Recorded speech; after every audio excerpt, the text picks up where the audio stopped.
Rod ভর্তি tractor নিয়ন্ত্রণ হারিয়ে হুড়মুড়িয়ে ঢুকে গেল চায়ের দোকানে, গুরুতর জখম 2, হাসপাতালে চিকিৎসাধীন। মর্মান্তিক ঘটনাটি ঘটেছে শুক্রবার রাত 7টা নাগাদ হরিশ্চন্দ্রপুরের ভবানীপুর গ্রামে।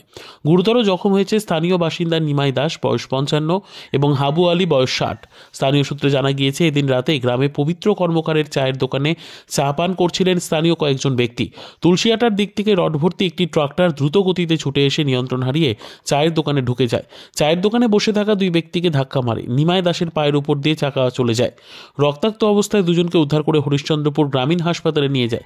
নিমাইকে আশঙ্কাজনক অবস্থায় মালদা মেডিকেল কলেজ ও হাসপাতালে স্থানান্তরিত করে দিলে পরিবারের লোকেরা বিহারের পূর্ণিয়ায় নিয়ে যায় বলে খবর। অভিযোগ, ট্রাক্টরের রডগুলি অর্ধেক ঝুলে ছিল রাস্তায়। নিয়ন্ত্রণ হারিয়ে চালক এই দুর্ঘটনা ঘটিয়েছে। ঘটনার পর থেকে চালক পলাতক রয়েছে। খবর পেয়ে ঘটনাস্থলে ছুটে আসে হরিশ্চন্দ্রপুর থানার পুলিশ। চা দোকানদার পবিত্র কর্মকার বলেন, দোকানে 4 থেকে 5 জন চা পান করছিলেন। হঠাৎ করে হুড়মুড়িয়ে ট্রাক্টর দোকানে ঢুকে যায়। বেঞ্চ, চুল্লি ও সমস্ত বাসনপত্র ভেঙে গিয়েছে।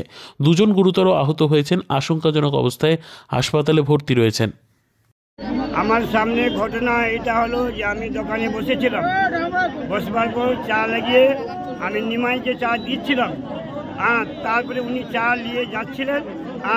তারপরেই এই গাড়িটা একবারে সিধা এক ব্যাগে আমার দোকানে ঢুকে দিয়েছে। কোন গাড়ি ছিল? এই ট্রাক্টর। কোন দিক থেকে গাড়ি আসছিল? এটা উত্তর দিক থেকে আসছিল, দক্ষিণ দিকে যাচ্ছিল। কোন সাইড থেকে? কোন এটা দিক কি? এটা কি করে? এটা উত্তর তুলসের দিক থেকে আসছিল। সেটা দিক থেকে আসছিল, যাচ্ছিল এইদিকে। গাড়িতে কি কিছু ভর্তি ছিল? শিখ আছে আর কি আছে বলতে পারছি না। শিখ কিন্তু আমি দেখলাম। গাড়িটা কত স্পিডে ছিল? অনেক স্পিডে কোনো সামনে।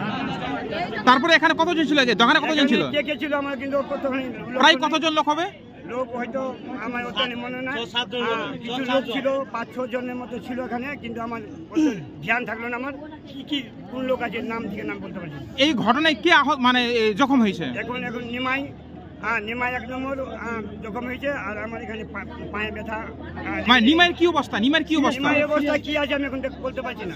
কি মনে হচ্ছে সে কি বাঁচবে? ভগবান জানে বাঁচবে কি না বাঁচবে। আমার কিন্তু এখন জ্ঞান। তাহলে আপনার চোখের সামনে ঘটনা ঘটেছে? আমার চোখের সামনে একবার। এই গাড়িতে কতজন ছিল? এই গাড়িতে? কোন গাড়িতে? ট্রাক্টরে? হ্যাঁ, ট্রাক্টরে বলতে পারি না। ড্রাইভার গাড়ি দেখলাম। আপনার নাম? পর্বত কর্মকার। আপনি কি চায়ের দোকানদার? আমি চায়ের দোকান। আর কোন গ্রামে ঘটনা ঘটেছে? ভবানীপুর। আপনার চায়ের দোকানই? আমার চায়ের দোকানে।